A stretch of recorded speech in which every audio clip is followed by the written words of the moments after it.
Continuing to work on my collaboration build, I just finished this tile floor, and I'm going to show you how to make lots of floor tiles really quickly. Just have here a standard piece of scrap foam. I think I'll go 3/4 inch tiles. You can make them any size you want. And just like I showed you the dungeon tile trick, turn the heat all the way down in the Proxon and go in and lay some shallow lines.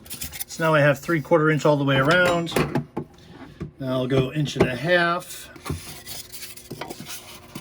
to 2 1/4. And there I've made a bunch of little 1/2 inch cuts. I'll use my heat gun to open those lines up a bit.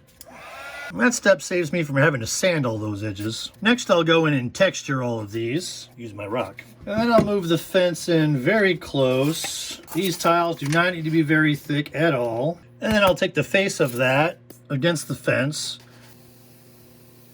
I have just created all of these tiles. Now I'll go in with my trusty old glue gun and just start tacking these down onto my base. A nice thing about doing the tiles this way is it makes them easy to stagger, adding that layer of dimension of interest to your floor. You want to have some broken tiles in your floor? Well, break them. Glue the parts down separately. Break them at different angles, tear them like so. You have a piece that's broken off like that.